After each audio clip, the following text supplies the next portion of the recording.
Hi Stephen, so just going to jump right in. Thanks for taking the time to chat today, especially as today marks the final day of your North by Northwest poetry tour. I was honoured to be a part of this tour myself and of course the University Camarade last year. It's just one piece of a huge project you've been undergoing, spanning over nearly 20 countries with over 500 practitioners. It's called The Enemies Project. You began it in 2013, bringing poets together to write and perform in collaboration with one another. How important do you think it is getting these poets and writers working together, and what has this project done for you personally, and how do you think it contributes to the wider artistic world? Well, I think it's very important to get people to collaborate for a huge variety of reasons. If I was to say quickly, the main focus of the project, what I've tried to really make sure each event is about no more than a community feel around complex and literary poetry. A lot of times when I first went to readings, I found that their inherently hierarchical structure created the feeling that you're either part of a club or not. And so by asking lots of different people to collaborate on the same night, you not only bring in a huge audience and reach many different communities, but you also diffuse the attention away from a few individual poets to more of a community feel, while also keeping really strong experimental literary work. So that's kind of the curatorial model. What's done for me is allowed me to learn from people immediately. Like it's kind of an osmosis, a pedagogy. That's really what motivates me to do it. That's really connected to the notion that I do things for experience. I want to have like a nice, enjoyable, sociable, collaborative existence. And that really is the goal. As soon as it stops being fun, I won't do it anymore. And the impact in a wider sense, I have no idea really. I really actively try to reduce all my scope to like a non-utopian vision of what the project is, because I've watched people set up events and projects saying they're going to change poetry, and 3 years later they're bitter. I literally do it for the next event, and I think very carefully about why I'm doing it, and I make sure that I'm really fully invested in the experience of it, and I enjoy it when it happens, and then let my mind go clear. So it has like a strong entertainment value then, as well as bringing people together. It's something that... So as I mentioned previously, you work a lot outside of the UK. In addition to this, you've run the Maintenance interview series for 3am magazine, the aim of which is to introduce European poets to English language audiences. So how important do you think it is that we as writers and readers experience poetry from different parts of the world, and how can this benefit the craft of writing?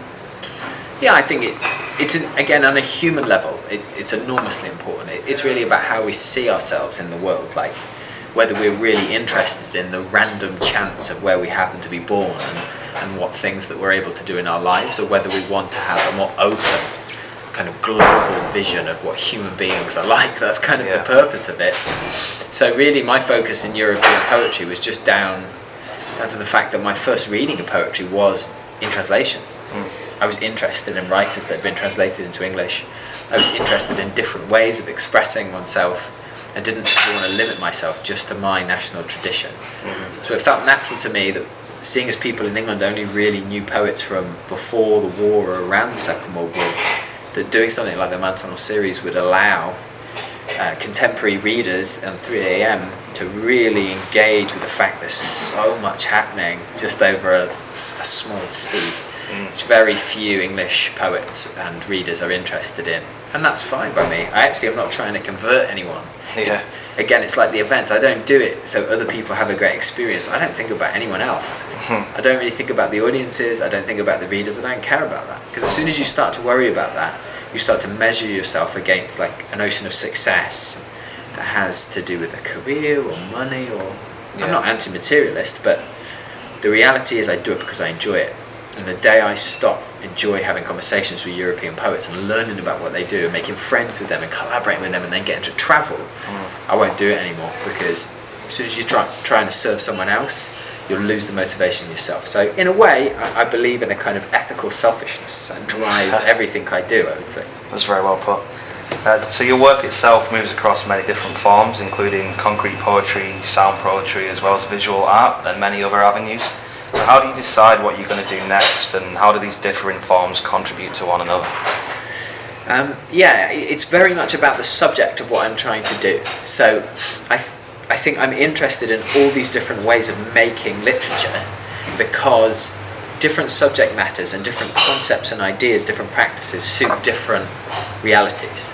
So if I want to challenge a certain principle in poetry, or I want to feel that there's an inherent responsibility for the poet, for example, to worry about white space on the page, or what font they use, or what their book looks like, it will lead me along an intellectual journey of worrying about visual art practice and theatre practice and conceptual art and performance. Let's take live events. We've all been to a reading and seen someone read a poem in exactly the same way that you would read it in your own home, as like a shadow of the thing that you would get inside the book. And so it occurred to me very early on that performing in that space would be creating a new artwork, which was far more valuable. So all these different methods I've engaged in are really about possibility. Yeah. And possibility is about expression.